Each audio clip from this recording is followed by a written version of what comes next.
안녕하십니까. 네, 저는 BB 삼성역 모임을 섬기고 있는 박진수 형제입니다. 반갑습니다. 네, 다 아시는 분들인 것 같아요. 네, 반갑습니다. 추석 연휴는 잘 보내셨어요? 네, 연휴가 길었죠. 오늘 아마 훈련 나오시기 힘드셨을 것 같은데 다 그래도 50분대 다 오셨대요 보니까는.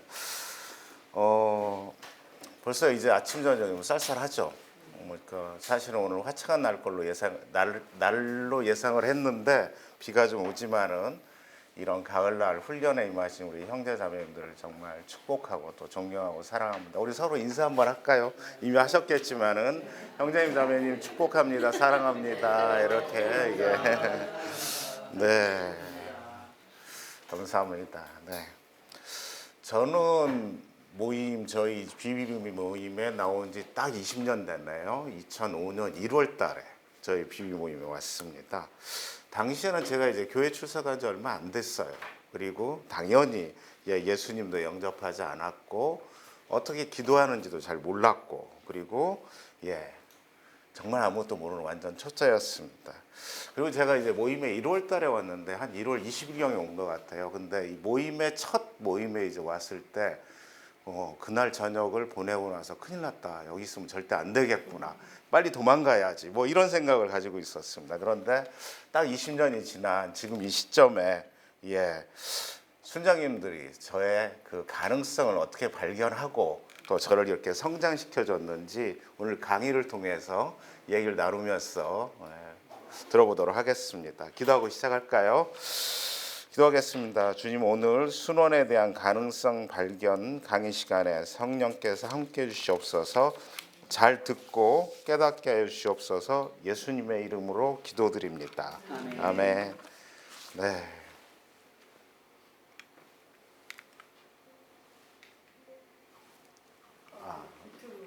노트북으로 해야 될까요? 네네. 그렇군요. 죄송합니다. 이 나무의 이름 무엇일까요? 중국 극동지방에서 자라는 나무입니다. 대나무인데 이 대나무는 5년 동안에는 거의 자라지 않는다고 합니다. 그러나 5년 지난 후부터는 매일 30 내지 40cm씩 자라서 6주 만에 15m까지 자라는 그런 나무라고 하는데 그러면 이 5년 동안 이 나무는 뭘 하고 있었을까요?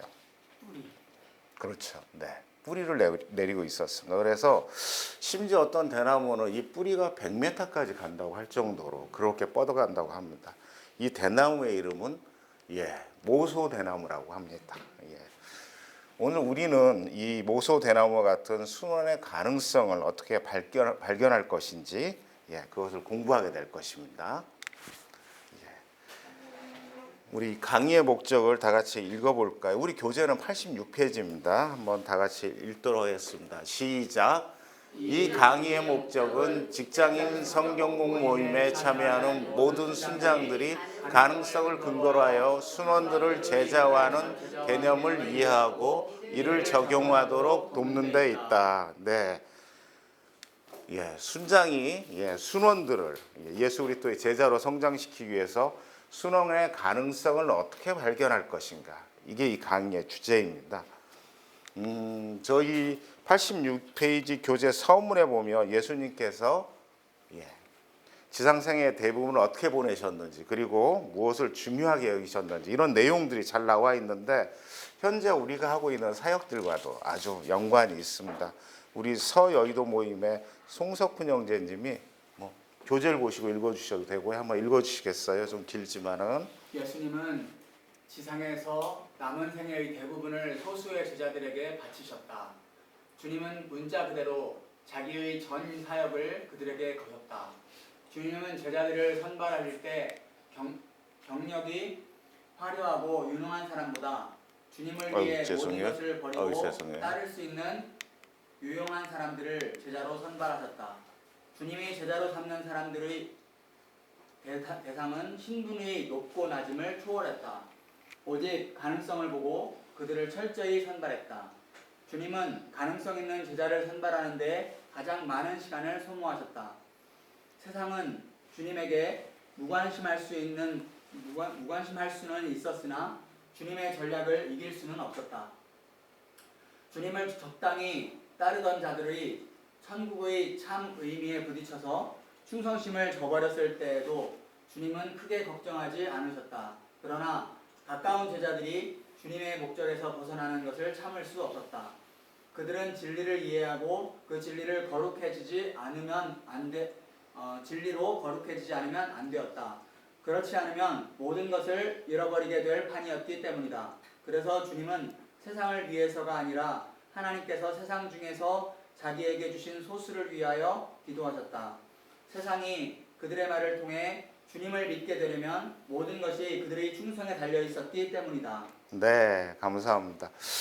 이 서문의 내용에 보면 크게 두 가지 정도의 얘기를 하고 있는 것 같아요. 첫 번째는 주님은 제자들을 선발할 때 어떤 사람들을 선발하셨을까? 이런 질문이 있을 것 같고요. 두 번째는 선발 후에 주님은 그들을 위해 무엇을 하셨는가? 이런 얘기들이 있습니다.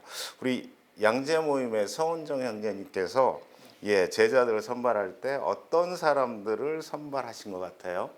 여기 내용에서요. 네, 여기 내용에서 소수의 사람들을 선발했습니다. 네, 소수의 사람들, 많은 사람들 말고 소수의 사람들, 어떤 사람들인가요? 그런 사람들이? 어떤 사람들이요? 네,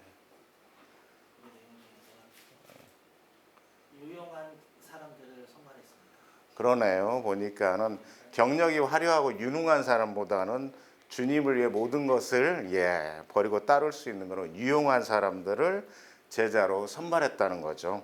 그래서 가능성을 보고 소수의 제자를 선발했다고 합니다.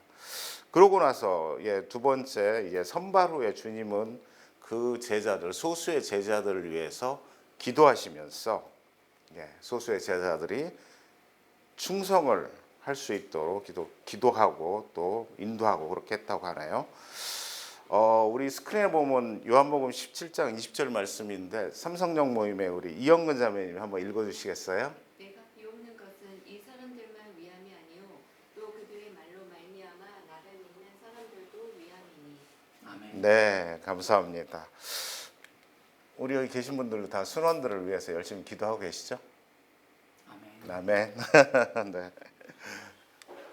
예수님도 이 공생의 시간을 사용한 걸 보면 초기에는 대중을 중심으로 한 사역에 집중해 있었다면 그 이후로 중반기 이후부터는 소수의 제자들을 양육하는 데 집중하고 있었습니다.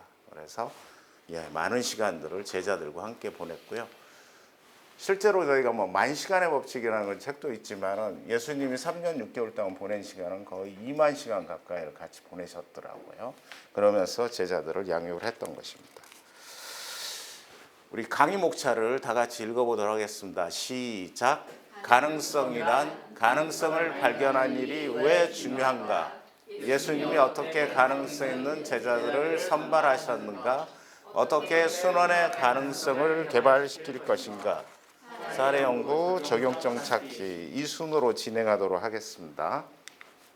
다음 가능성이란 정의를 우리 노원 모임의 이효정 자매님이 스크린을 보고 한번 읽어주시겠어요? 가능성이란 말은 능력을 가지고 있고 할 수 있으며 아직 나타나지는 않았지만 나타날 수 있는 개발되지 못한 것을 뜻한다. 어떤 한 사람의 가능성은 그가 하나님께서 원하시는 지도자가 되도록 개발되기 위해 도전받아야 할 필요가 있다. 제자는 그의 외적인 용무로 인해서가 아니라 오히려 그가 그리스도를 위해 어떤 사람이 될 수 있을 것인가에 의해 선택되어야 한다. 우리는 어떤 사람의 영적인 가능성을 식별할 수 있는 지혜를 위해 성령께 강구해야 한다. 네, 감사합니다. 국어사전에서 가능성이라는 것을 한번 찾아보니까 이렇게 정의하고 있더라고요. 가능성을 앞으로 실현될 수 있는 성질이나 정도 또는 앞으로 성장할 수 있는 성질이나 정도라고 말하고 있습니다. 즉 나타나지 않았고 개발되지 못한 것, 개발되기 위해 도전을 받아야 될 필요가 있고 보이지는 않지만 미래에는 어떤 존재가 될 수 있는 것들, 이런 것들을 가능성이라고 국어사전에서 말하고 있습니다. 저는 그래서 가능성이라는 말을 이렇게 보면서 옛날 저희 순장이 말씀하셨던 씨앗이라는 그게 많이 생각이 나더라고요. 씨앗은 사실 다 비슷비슷해요. 심기 전에 심어보면. 근데 나중에 자랄 때 보면 아주 다른 것들이 자랍니다. 그러면서 이 가능성은 마치 씨앗과 같다 이런 생각이 들더라고요. 우리가 사무엘상 16장을 보면 사무엘이 이새의 아들 중에서 한 왕을 보았다.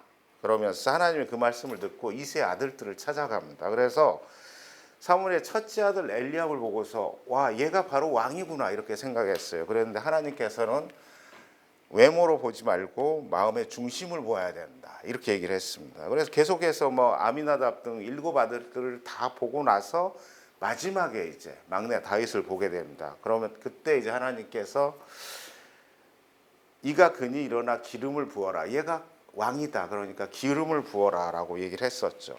당시에 다윗은 아직은 어리고 좀 어수룩한 그런 느낌이 있었지만은 하나님께서는 대장부로 자랄 수 있는 그런 미래의 다윗을 보시고 왕으로 기름을 부으라고 그렇게 말씀을 하셨던 거죠. 그러니까 제가 2005년 1월 달에 저희 모임에 왔다고 했는데 정말 저는 그때는 정말 아무것도 모르는 건 애기였던 것 같아요. 근데 모임의 첫날 이렇게 이제 지금 인도네시아 선교사로 가 계신 우리 박경성 형제님이 모임에 저를 초청을 했는데 같은 교회에서 이렇게 이제 초청하면서 소개를 하면서 이 형제는 앞으로 지역 모임 대표도 할 수 있는 가능성 있는 형제다 이렇게 얘기를 하는 거예요.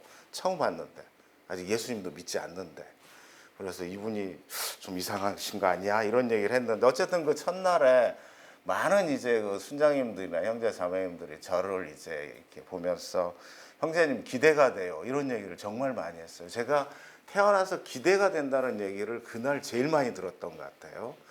한 30명한테는 들은 것 같습니다. 우리 그때 영근자매님 나와 계셨었던 것 같은데 그리고 나서 이제 첫 월요일 날 모임하고 나서 수요일 날 이제 정심을 먹자고 그때 이보경 순장님하고 자매님 두 순장님하고 셋이서 오셔가지고 정심을 같이 하게 됐어. 근데 당시에 저는 이제 채식을 하고 있었어요. 완전 채식을 하고 있어서 뭐 고기나 심지어 뭐 계란이나 우유 같은 것도 안 먹고 있었는데 돈가스 전문점을 가시더라고요. 그래서 물어보지도 않고 다 돈가스를 시켰습니다.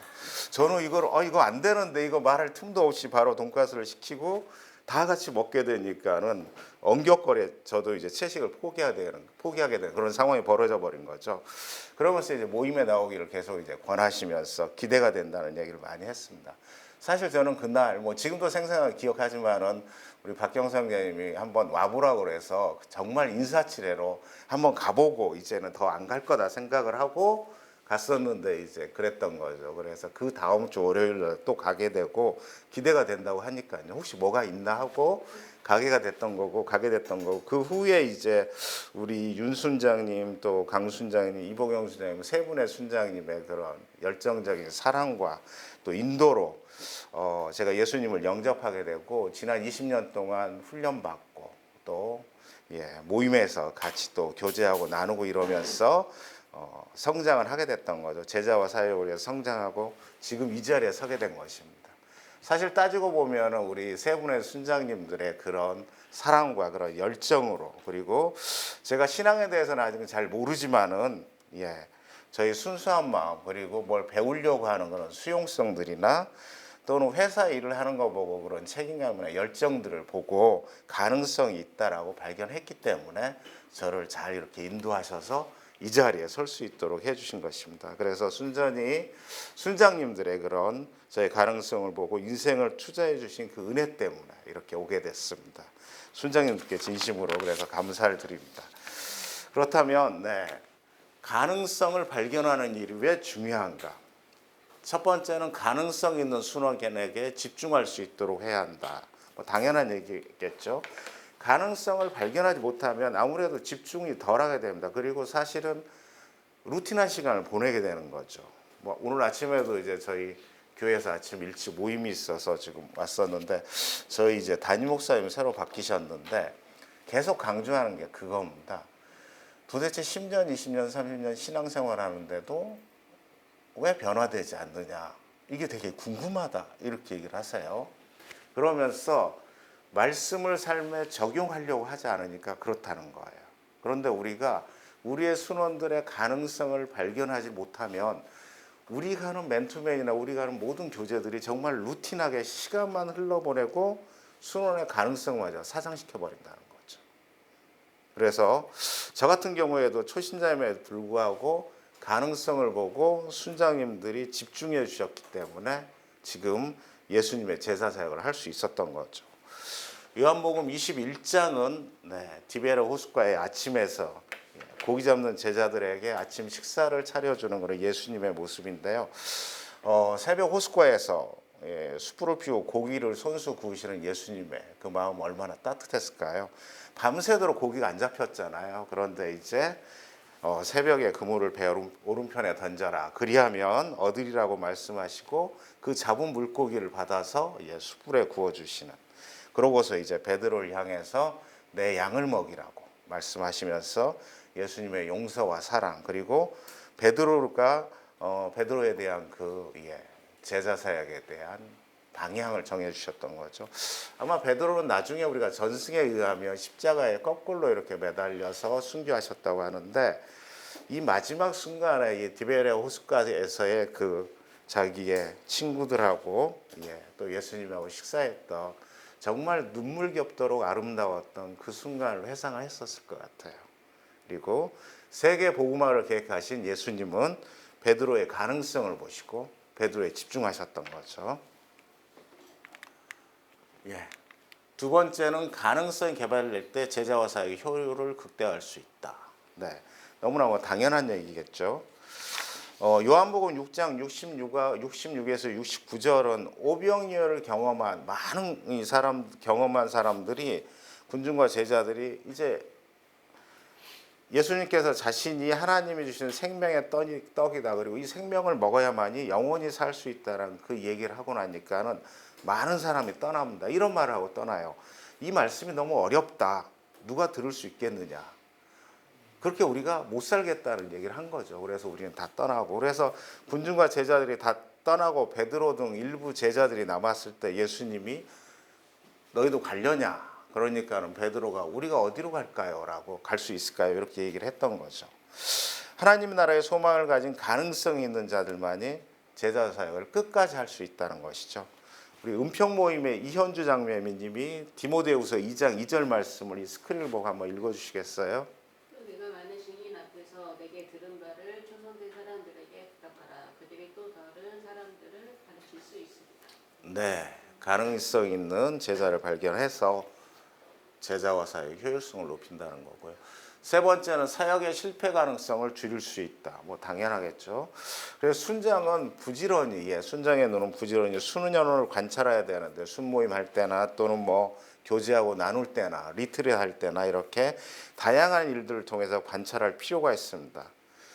현재 우리 그 형제 자매님들 중에 혹시 순원을 만나는 것이 별로 기대가 안 된다든지 또는 부담이 된다든지 또는 심지어 만나기 싫은 순원이 있다든지 이런 게 있으면 다시 한번 우리가 한번 생각해 보면서 정말 우리 순원의 가능성을 발견하려고 했는지 그 생각들을 한번 해보도록 하겠습니다. 네 번째는 주님의 지상명령 성취를 앞당길 수 있는 기반이 된다. 지상명령은 우리가 BTC1 훈련에서도 계속 얘기했던 부분인데요. 우리 다시 한번 이 송석군 형제님이 한번 또 기네요. 형제님한테 계속 긴 문장만 있습니다. 한번 읽어주시겠어요? 지상명령이 뭔지. 땅끝까지 이르러 모든 민족에게 복음을 전하고 제자 삼으라는 예수 그리스도의 최고의 명령이다. 이는 세상에 대한 하나님의 궁극적인 목적을 이루기 위하여 모든 나라에 제자들을 세워 그들로 하여금 복음을 확산하게 하고 또 그들의 제자들이 세대에 걸쳐 같은 일을 계속할 수 있도록 돕는 것이다. 네, 감사합니다. 내비게이터의 창시자인 도슨 트로트맨이 그런 말씀을 하셨죠.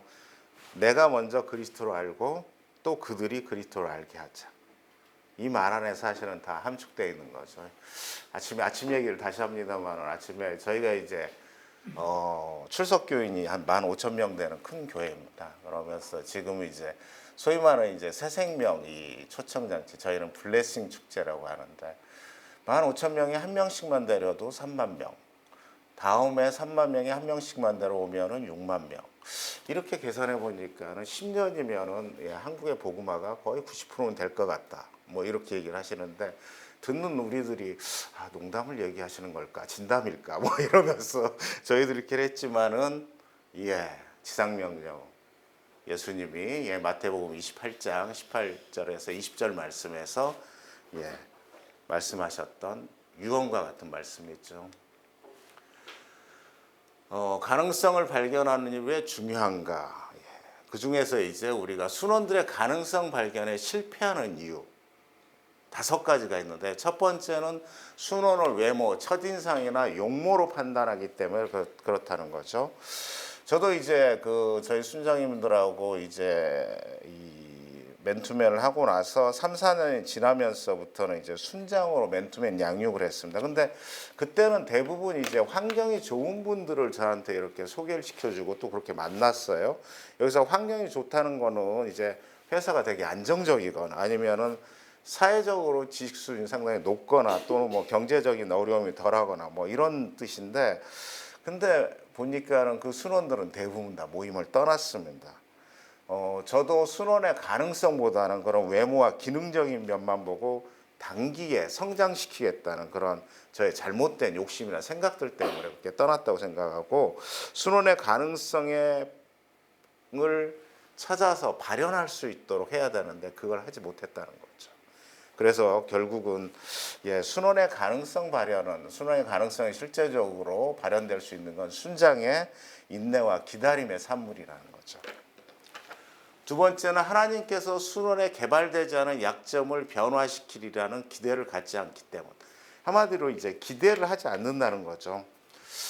여기 말씀에도 있지만 사도행전 15장의 바울과 바나바의 다툼의 원인이었던 마가가 나중에 디모데후서 4장에서는 바울의 동역자로서 변화된 마가를 우리가 보게 됩니다. 근데 사실 이제 사도행전 15장에서는 마가가 아직 좀 어립니다. 그리고 집안이 되게 괜찮았어요. 소위 말해서 금수저 출신입니다. 그러다 보니까는 여러 가지 어려움과 역경을 경험을 많이 못 해봐서 바울을 따라서 험난한 전도 여행을 가려고 하니까는 겁난 거죠. 그래서 저 집에 갈게요 이러면서 전도 현장을 떠나게 됩니다. 그렇지만 나중에 인척인 바나바의 여러 가지 순장인 바나바의 도움을 받아서 예수님을 알고자 하는 마가의 그 열망과 가능성을 바나바가 잘 키워주고 결국은 기다리고 인내했기 때문에 종국에는 복음서를 쓰게 되는, 첫 번째 복음서를 쓰는 그런 위대한 제자로 성장할 수 있었던 거죠. 세 번째, 순원들의 가능성 발견에 실패하는 이유입니다. 훈련이나 양육을 통해 놀랍게 변화될 가능성을 기대하지 않는다는 거죠. 가능성을 기대하지 않으면 당연히 변화될 수가 없겠죠. 여기 계신 우리 형제 자매님들도 PT 수리 훈련을 통해서 예수 그리스도 제자의 삶의 가능성을 실현시켜서 각 지역 모임의 핵심 순장으로 이렇게 훌륭하게 잘 서실 수 있도록 기대를 해보겠습니다. 아멘이시죠? 아멘. 네 번째는 순원의 긍정적인 면보다는 개발되지 않은 약점을 더 크게 생각하기 때문에, 제가 이제 직장 생활하면서 그런 얘기를 자주 했었는데, 리더는 이제 저희는 뭐 리더가 팀장급이라고, 팀장급 이상이라고, 리더가 된다는 것은 팀원들의 약점을 보는 것이 아니고 장점을 보는 것이다. 팀원들은 기본적으로 약점과 장점이 반반씩 있는데 리더는 장점만 볼 수 있어야 된다. 이런 얘기를 자주 했었는데요. 실제 우리가 이제 리더가 되면은 사람들의 약점은 그냥 보입니다. 가만히 있어도 잘 보입니다. 그런데 정말 진정한 리더는 장점을 보는 거죠. 제가 이제 아들이 둘이 있습니다. 근데 첫애가 지금 올해 32살인데, 얘가 정말 어렸을 때 너무 개구장이었습니다. 그래가지고 하여튼 너무 장난이 심했어요. 그래서 저한테 많이 혼나고 맞기도 했는데, 그리고 또 거짓말도 정말 잘했습니다. 너무 잘해가지고 어떻게 거짓말을 그렇게 잘할 수 있냐 할 정도. 하여튼 틈나는 대로 사소한 거짓말을 너무 잘하고 이래서 자주 혼나고, 그러면서 이제 이놈 머리는 좋은가 보다, 어떻게 그렇게 거짓말을 잘하지, 이렇게 잔소리도 하고 그랬는데, 중학교 3학년 때인 것 같아요. 이제 저희 부부가 병원에 누가 입원해 있다고 그래서 병원에 이제 병문안을 가는데 오지 말라고 그래서 다시 되돌아왔어요. 원래 병문안을 갔다 오면 2시간이 걸리는데 되돌아오니까 20분밖에 안 걸린 거죠. 아들이 이제 몰래 게임을 한 겁니다.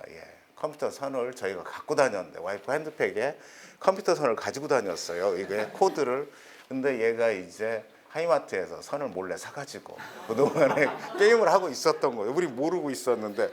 그리고 게임하다 걸린 거죠. 너무 막 열중해서 아빠 엄마는 2시간 후에 올 테니까 막 열심히 하고 있는데 걸렸죠. 그래서 저도 이제 막 열이 받아가지고 막 이제 얘를 때리고 막 얘는 막 피하고 이러는데 둘이 눈이 딱 마주친 거예요. 마주치는데 우리 아들 눈을 보니까 아빠를 전혀 신뢰하지 않은 그 눈빛 있잖아요. 원망하는 눈빛.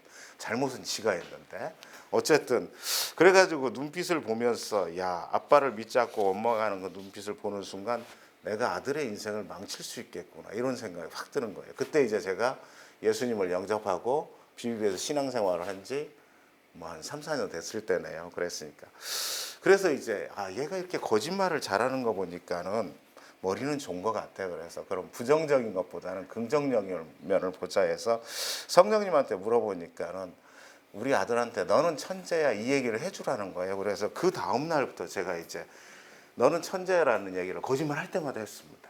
하루에 한 10번 이상 하는 거죠. 뭐 우리 아들도 아빠가 너는 천재 해도 절대 안 믿죠. 아빠 저 왜 저래 그러는데 계속 근데 이제 뭐 계속 너는 천재야 천재를 계속 하는데 우리가 4년 동안 고등학교 3학년 2학기 여름방학 지나서 8월 말쯤으로 기억되는데요. 드디어 이제 아빠가 나를 천재로 정말 생각하는가 봐라고 진짜 믿기 시작하더라고요. 제가 그날의 그 아들의 눈빛도 지금도 기억합니다. 아빠를 신뢰하기 시작하는 그 눈빛. 보통 아들과 아버지 사이에는 약간의 어떤 막이 있는데 이 막이 싹 사라지더라고요. 사라지면서 드디어 아빠 말을 믿고 신뢰하기 시작합니다. 그리고 이제 그때부터 공부를 하기 시작하더라고요. 그래서 자기가 진짜 천재 아닌가 이런 생각하면서 공부를 해서 정말 천재가 됐습니다. 예. 지금은 어쨌든 군에 가 있습니다. 의사로서 잘 살고 있습니다. 네. 5번째는 끈기 있는 가르침과 훈련을 시도하지 않기 때문에 너무 일찍 포기한다는 거죠.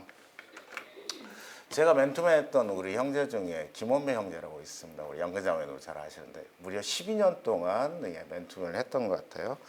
처음에는 정말 제가 이 형제를 변화시켜 봐야겠다, 성장시켜야겠다는 욕심을 가지고 정말 열심히 FM대로 푸시를 했습니다. 가능성도 찾아보고 뭐 어쨌든 회사도 찾아가고 주위 사람들도 같이 만나고 그 형하고 특히 이제 싸움이 많았는데 형님도 직접 만나서 식사도 해보고 하여튼 성장을 시키기 위해서 엄청 열심히 했는데 몇 년을 해도 성장이 안 됩니다. 10년을 해도 거의 그대로 있는 것 같아요. 그래서 안 되겠다 그래서 이제 먼저 이제 원보이 형제가 좀 쉬자고 하더라고요. 그래서 이제 한 6개월 정도 쉬었다가 다시 시작을 했어요. 그러면서 이제 기도를 했죠. 아니 도대체 얘가 왜 이렇게 변화가 안 될까요? 라고 물어봤어요. 그랬더니 성령님이 이렇게 말씀하시더라고요. 야 걔는 나도 변화시키기가 되게 힘들어. 그냥 만나서 변화시키려고 하지 말고 그냥 만나서 시간만 같이 보내라. 그러면 충분하다고 얘기를 하더라고요. 그래서 다시 이제 억지로 성장시키지 않고 만나서 이야기만 하자 하고서 다시 맨투맨을 시작했습니다. 그렇게 해서 다시 이제 맨투맨을 시작한 1년쯤 지났을 때 원배 형제가 이런 얘기를 했었습니다. 그전에는 이제 맨투맨을 하러 저를 만나러 오면은 이제 저희가 아침에 카페에서 만났는데 이제 제가 보통 먼저 와 있으니까 카페 문을 열면서 제 얼굴을 봤답니다. 심기가 어떤지. 오늘 심기가 괜찮아 보이면 오늘 맨투맨 괜찮을 것 같고 얼굴이 좀 무거워 보인다 그러면 오늘 죽었구나 이렇게 생각을 했다는 거예요. 그러면서 이제 그랬는데 이제 좀 쉬었다가 그 다음에는 조금 이제 굳이 막 변화에 성장에 포커스를 맞추지 않고 좀 여유 있게 이제 얘기를 들어주는 식으로 했었는데 그렇게 이제 고백을 하더라고요. 전에는 어쨌든 그랬는데 지금은 세상에서 자기 얘기를 잘 들어주는 사람이 유일하게 순장님밖에 없다라는 얘기를 했어요. 그래서 제가 그 얘기를 들을 때 되게 이제 마음이 좀 이렇게 감동이 있었는데 맨투맨이라 이렇게 또 이렇게 순원의 가능성을 발견한다는 것은 꽤 많은 시간이 필요할 수도 있습니다. 물론 지금 이제 김원배 형제는 코로나 이후부터는 모임을 떠나서 이제 교회 사역을 합니다만은 가능성을 발견한다는 것은 상당한 시간과 또 상당한 그런 노력, 마음의 노력이 필요하다는 거죠. 그래서 아무것도 바라지 않고 그 시간에 그 자리에 그냥 있어주는 것, 순원문을 기다려주는 것만으로도 충분히 변화와 성장을 이끌 수 있다는 것입니다. 우리가 2번째 가능성 발견하는 일 왜 중요한 것까지 했고요. 3번째 이제 예수님이 어떻게 가능성 있는 제자들을 선발하셨는가. 예수님의 선발 방식에 대해서 나눠보도록 하겠습니다. 첫 번째는 적극적으로 복음을 전하셨다는 거죠. 우리 양재 모임의 서원종 형제님 한번 마태복음 9장 35절 말씀 읽어주시겠어요? 예수께서 모든 도시와 마을을 두루 다니사 그들의 회당에서 가르치시며 천국 복음을 전파하시며 모든 병과 모든 약한 것을 고치시니라. 네, 감사합니다. 아무래도 당연히 복음을 전해서 대상자가 좀 많아야만이 그 중에 이제 선발을 할 수 있겠죠. 물론 사실 지금은 사실 좀 어려운 얘기긴 합니다만은 복음을 전하기도 쉽지 않은 그런 이제 세대에 저희가 살고 있고 또 그 중에 어떤 사람을 이제 순원으로 해가지고 성장시키는 게 그렇게 만만치는 않지만은 그래도 가능성 있는 제자를 선발하기 위해서는 많은 사람들에게 복음을 전해야 된다는 거죠. 두 번째는 예수님은 관심을 가지고 따르는 제자들을 참여시켰다라고 얘기를 하고 있습니다. 우리 삼성역 모임의 이영근 자매님이 마가복음 1장 16절에서 20절 말씀 한번 읽어주시겠어요? 갈릴리 해변으로 지나가시다가 시몬과 그 형제 안드레가 바다에 금을 던지는 것을 보시니 그들은 어부라. 예수께서 이르시되 나를 따라오라. 내가 너희로 사람을 낚는 어부가 되게 하리라 하시니 곧 그물을 버려두고 따르니라.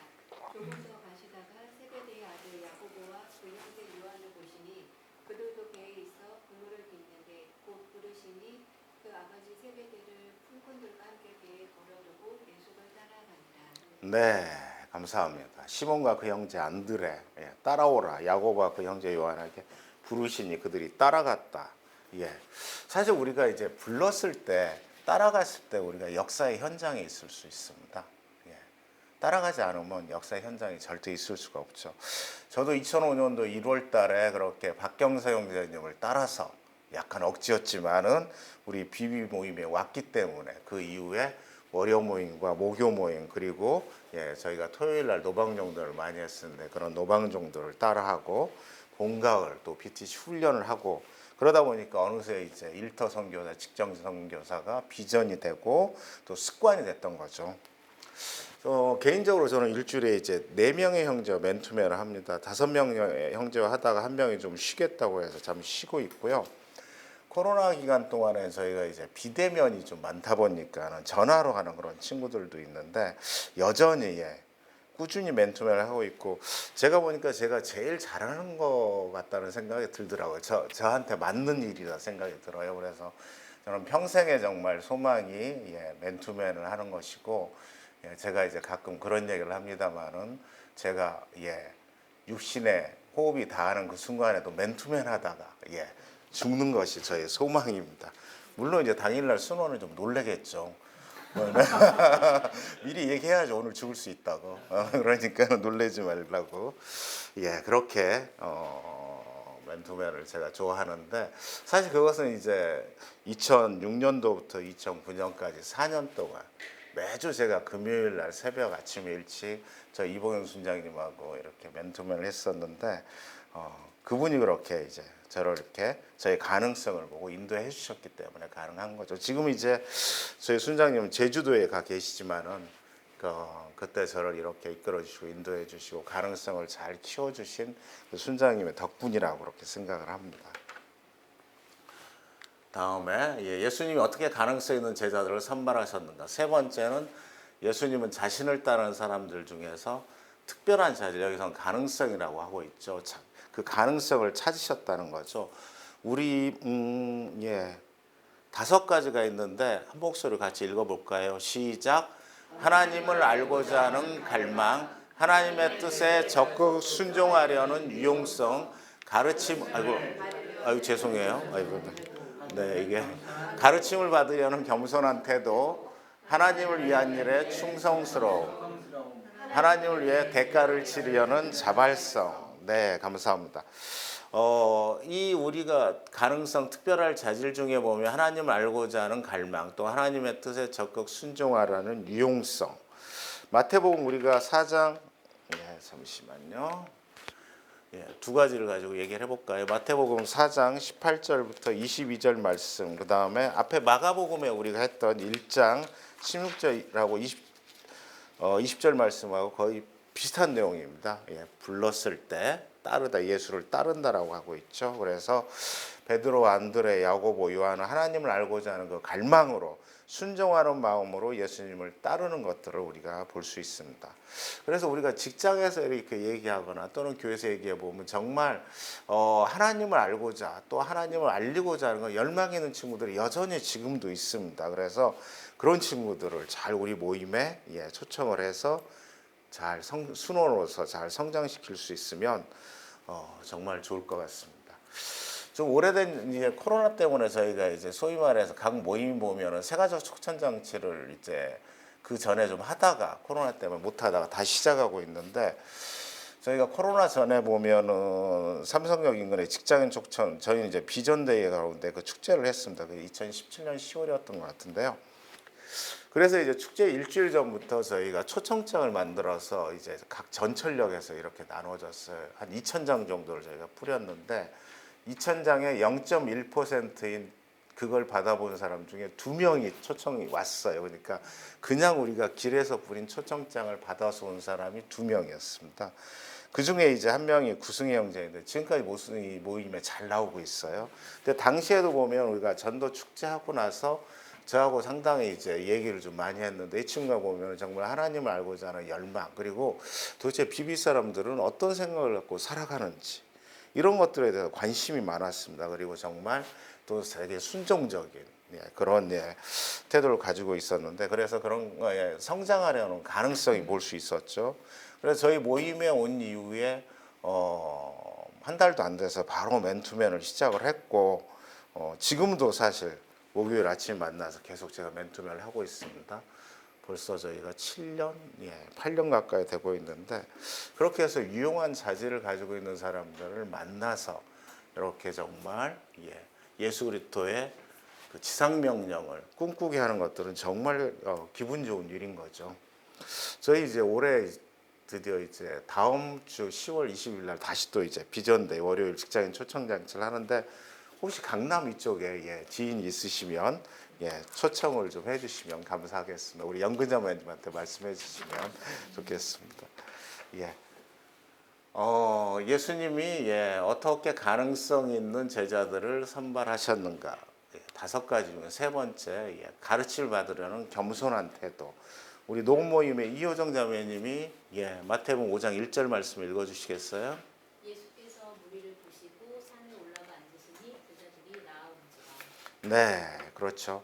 아마 겸손이란 단어 성경 전체를 통틀어서 하나님 백성에게 요구하는 가장 요구되는 그런 성품인 것 같습니다.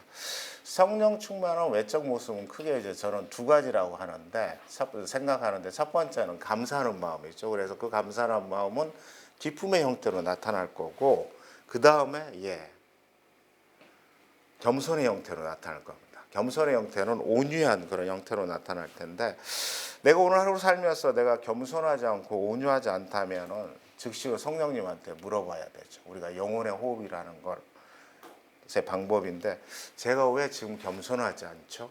라고 질문해봐야 되는 거죠. 그래서 성령님께서 네가 이러이러한 것 때문에 겸손하지 않고 온유하지 않고 분명히 말씀하시고 바로 우리가 영혼의 호흡을 통해서 회개하고서 다시 성령 충만한 삶을 살 수 있는 거죠.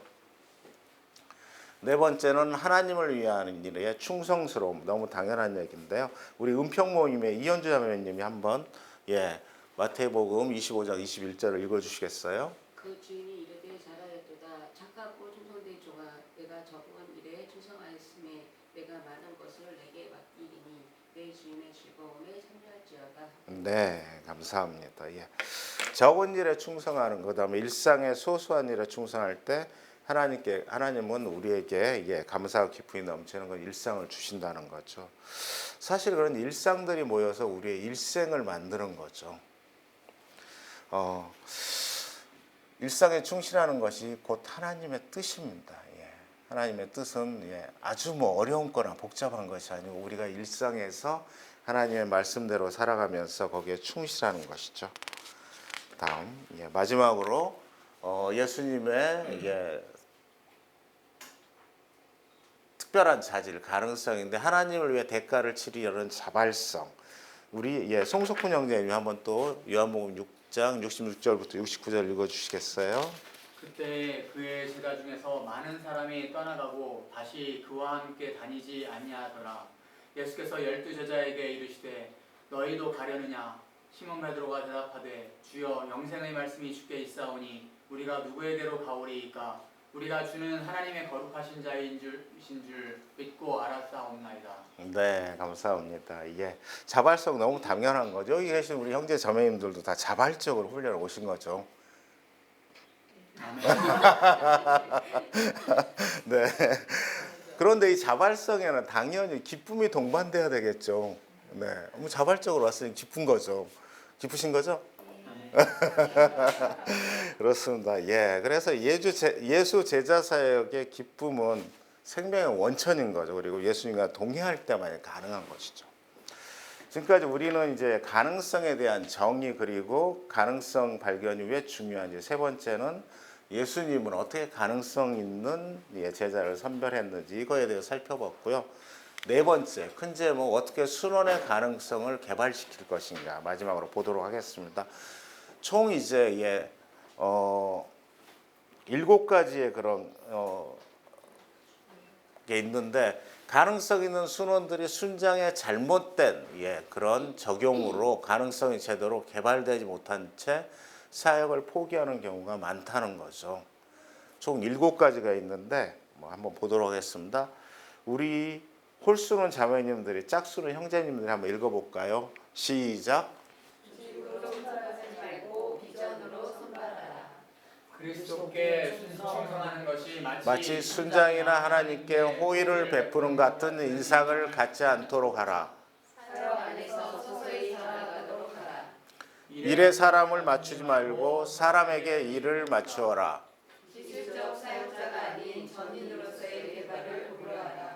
사랑과 책망을 적절히 조화시켜라.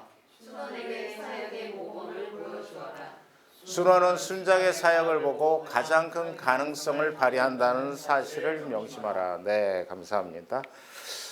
한번 볼까요? 첫 번째, 두 번째, 조직으로 선발하지 말고 비전으로 선발하라. 그리고 그리스도께 충성하는. 걸리버 여행기를 쓴 조나단 스위프트 사진에 있습니다만은 비전은 보이지 않는 것을 보는 기술이다, 이런 표현을 했다고 합니다. 눈에 보이지 않지만 볼 수 있는 게, 그게 이제 결국 비전이라는데, 지금은 이제 베트남에 가 있습니다만은 우리 그 삼성역 모임에 장석호 형제가 임자도에 한동안 있었던 적이 있습니다. 4년 동안 있었는데 벌써 한 10여 년 가까이 된 얘기네요. 2015년 12월 달에부터 2020년까지 임자도에 섬에 가 있었는데, 이 친구가 사실은 이제 포스코 ANC에 근무를 했고 구조조정이 되면서 이제 임자도라는 섬에서 가스 배달을 하러 갔습니다. 근데 무역 전문가고 영어, 중국어, 러시아어까지 하는 그런 형제인데도 불구하고 삶에 상당히 큰 충격을 받았던 거죠. 그래가지고 임자도 가서 이제 가스 배달을 하는데 10월 말에 갔어요. 그리고 저 부부하고 형제 부부하고 내 식사하고 나서 다음 날 새벽에 임자도로 떠났어요. 임자도가 저 끝에 완전 멀리 있는 곳에 있습니다. 해남 밑에. 진도 밑에 있군요. 진도까지 가서 그 밑에 이제 지금 이제 연육교가 낮았지만 그때는 또 배를 타야 되기 때문에 새벽에 출발했죠. 근데 이 형제가 육체 노동을 처음 해봤는데 이 가스통을 이렇게 들면은 되게 무거워서 이 손이 막 퉁퉁 부었습니다. 그리고 이제 가스 배달하는 게 보면 태생적으로 욕을 얻어먹는 이런 일이더라고요. 왜냐하면은 가스가 밥할 때 떨어지잖아요. 그러면은 그 섬에 있는 할아버지 할머니 2,000명 정도가 그 섬에 살았었는데, 할아버지 할머니들이 빨리 갖다 달라고 이제 전화를 합니다. 그러면 열심히 이제 갖다 줘. 아무리 빨리 갖다 줘도 1시간 정도 가까이 걸리죠. 그러면은 이제 저기서부터 막 욕을 한대요. 보이기 시작하면 막 손가락으로 빨리 오라고 막 욕을 하는데, 처음에는 이게 너무 힘들었던 거예요. 그 이제 전라도 그 호남 지방의 특유의 그 욕을 막 들으면서 이제 하니까 너무 힘들었는데, 그래가지고 이제 그동안에도 물론 저희가 맨투맨을 했습니다만 이제 바로 이제 맨투맨을 시작했어요. 토요일 날 저녁 10시에 했습니다. 저녁 10시에 했는데 장소 형제하고 이제 토요일 날 저녁 10시 하면서 임자도라는 섬을 저도 처음 들어봤던 거고, 그전에도 들어보긴 했겠지만 실제로 아는 건 처음이었던 거죠. 그래서 임자도의 영적 상태, 그리고 장서고 형제가 성장해야 된다는 것들 때문에 힘들고 어려운 이제 그런 맨투맨을 시작을 했습니다. 그리고 그 겨울에 정말 힘들었어요. 많이 울기도 하고 했었는데 이제 겨울이 지나고 봄이 됐을 때 한 4월 달쯤인가 그 다음에 4월 달에 저희가 이렇게 전화로 이렇게 맨투맨을 하면 성령님이 서울하고 이 임자도하고 빠르게 왔다 갔다 하는 게 보입니다. 보이는데 그날 한 대전쯤에서 이제 성령님이 딱 쓰셔가지고 장서고 형제를 임자도의 제사장으로 임명을 하시겠다고 하더라고요. 그래서 셋이서 성령님하고 셋이서 제사장으로 임명을 했습니다. 그러고 나서 이제 장서고 형제가 임자도에 임자 진리교회라고 있는데 문중경 전도사님이 세운 첫 번째 교회입니다. 그 교회에서 지금 거기 가보면 그 교회가 아름답게 좀 젖어 있는데 찬양들을 이끌었고 청소년분도 이끌었고 나중에 이제 섬에 들어가서 2년 2차부터는 섬에 염전에서 일하는 그런 부부를 맨투맨을 하고 이렇게 하게 됐던 거죠. 임자도는 당연히 BBB도 없었고 잘 훈련된 교회도 없었습니다만은 장서고 형제를 통해서 하나님 나라의 꽃을 피울 수 있는 그런 가능성의 씨앗을 볼 수가 있었던 거죠. 그래서 당시에는 임자도를 하나님 임자도를 찾으실 때는 반드시 장서고 형제를 찾았던 그런 4년의 시간이었습니다. 물론 이제 2020년에 다시 서울로 올라와서 무역회사에 근무하다가 지난해부터는 이제 베트남의 호치민으로 가서 무역회사에서 일을 하고 있습니다. 저하고 이제 장서고 형제하고는 가끔 토요일 날 그렇게 우리가 나눴던 뭐 1시간만씩 나눴는데 그 임자도의 추억을 가지고 많이 나누고 있습니다. 두 번째는 그리스도께 충성하는 것이 호의를 베푸는 것이 아니라 자원함으로 해야 된다. 뭐 당연하겠죠. 신앙은 사실은 종국적으로는 예수님과 나와의 관계, 하나님의 일보다는 하나님의 관계성이 훨씬 중요하다는 거죠. 좀 빨리 진행하겠습니다. 사역 안에 서서히 잘하도록 하라. 너무 빠르게 사역 속에 뛰어지 말라는 거죠. 저희 삼성동 모임 같은 경우는 BTC1 훈련이 끝나면 사회자부터 시작을 합니다. 그 다음에 뭐 간증, 기도인도, 찬양인도, 메시지 순으로 이렇게 슬슬 이제 성장을 시키는데 한 5년 가까이 걸리는 거죠. 실제적으로 메시지 하는 데까지는. 그래서 빨리 일을 하도록 하지는 않습니다. 네 번째, 일에 사람을 맞추지 말고 사람에게 일을 맞추라. 제자를 선발한다는 것은 우리가 그 사람을 이용하려는 게 아니고 그 사람을 성장시키기 위한 거죠. 다섯 번째, 전인으로서의 개발을 고려하라. 당연하죠. 이제 특히나 이제 우리가 보면은 이제 선교단체다 보니까 영적인 것에 치우칠 수가 있는데 그러지 말고 사회적 지식적인 그런 관계도 균형 잡힌 성장이 될 수 있도록 해야 된다는 거예요. 저희는 그래서 이제 매년 여름에 수련회를 가는데 특별히 뭐 많이 안 합니다. 가서 주로 놀고 먹습니다. 이번에도 대천으로 여름 수련회를 갔는데 2박 3일 갔는데 말씀 찬양 그다음에 이거 다 했지만은 대부분 놀고 먹는 거에 훨씬 더 추억거리가 많을 거예요. 많을 걸로 생각합니다. 그런데 그런 시간들을 통해서 우리가 가족들이나 또는 직장과 일터나 어려움이나 이런 것들이 있는 것들의 상처, 아픔들을 자연스럽게 치유를 하고 있고 저희 모임의 자매님들한테는 제가 우리 모임이 친정이다라는 얘기를 하는데 정말 지금은 친정처럼 모임에 안 나와도 1년에 한 번씩 꼭 멀리서 외국에서도 와가지고 수련회를 같이 하고 있습니다. 자매님들. 그래서 전인 개발은 하나님의 가족일 때 가능하다는 거죠. 여섯 번째, 사랑과 책망을 적절히 조화시켜라. 당연하죠. 제가 경험상 보면은 칭찬을 한 8 정도 하면은 책망을 2 정도 하는 게 좋은 것 같더라고요. 그런데 책망할 때 되게 중요한데 제한된 공간에서 순응과 1대1로 그리고 절대적으로 비밀을 지켜줘야 됩니다. 이게 제일 중요합니다. 일곱 번째, 순원에게 사역의 모범을 보여주어라. 이영근 자매님 한번 말씀 읽어주시겠어요? 사도행전 20장 35절. 범사에 여러분에게 모범을 보여준 바와 같이 수고하여 약한 사람들을 돕고 또 주 예수께서 친히 말씀하신 바 주는 것이 받는 것보다 복이 있다 하심을 기억하여야 할지니라. 네. 제가 언젠가 연변과기대 단기선교를 갔는데 거기 이제 연변과기대 단기선교 중에 보면은 용정이라는 마을을 방문하는 그런 코스가 있어요. 거기 가 보면 윤동주 이 시인의 생가가 있는데 원래 외가 쪽이 그쪽에서 교육 사업하고 독립운동을 했는데 그 외삼촌이 보면은 대단하셨던 분인 것 같아요. 그 벽에 이렇게 써 있습니다. 내 행동이 곧 유언이다. 그분의 유언입니다. 내 행동이 곧 유언이다. 결국 우리가 이제 순원이 잘 성장하는 건 순장이 모범을 보임으로써 잘 성장할 수 있다는 거죠. 마지막으로 순원은 순장의 사역을 보고 가장 큰 가능성을 발휘한다는 사실을 명심해라. 네, 같은 얘기죠. 시간이 다 돼서 이 부분은 그냥 넘어가도록 하고요. 그 다음에 저희 교재에 보면은 그래서 베드로에 대한 그것을 예를 가지고 우리가 하는 게 있는데 이 부분도 사례 연구와 관련돼서 하고 있는데 이 부분도 베드로의 선발을 어떻게 하셨는지 개인적 환경과 가능성의 발견. 우리가 시간 있으면 한번 같이 해보면 좋은데 나중에 우리 훈련 순장님들 하시고요. 베드로의 개인적 환경 보면은 어부였다는 거죠.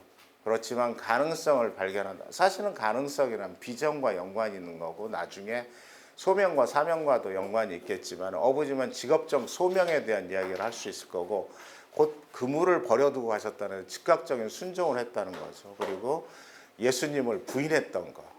인간적인 연약한 모습을 보여줬던 거고 나중에 디베레 호숫가에서의 예수님의 그 사랑 그리고 용서를 경험하면서 용서받은 자의 확신과 사랑으로 나아갈 수 있었던 거죠. 모임의 사례도 우리 나중에 우리 나누시면 좋을 것 같고요. 지나도록 하겠습니다. 제가 시간 배정을 조금 잘못해가지고 사역에 적용하기 우리 한번 읽어보고 마칠까요? 시작. 당신은 선발 과정에서 순환의 가능성을 어떤 관점에서 바라보고 있는가? 당신의 사역 속에서 어떻게 제자의 가능성을 발견할 것인가? 당신의 순환을 통한 하나님의 계획에 대한 어떤 기대를 가지고 있는가? 네. 그래서 어떤 관점으로 나의 순환을 바라볼 것인가? 그리고 가능성을 어떻게 발견할 것인가? 그리고 어떻게 성장할 것인가? 우리가 순장이기 때문에 우리 순장의 최대 목표는 순원을 성장시키는 게 최대 목표일 수가 있습니다. 그렇기 때문에 그런 관점에서 바라봐 줘야 된다는 거죠.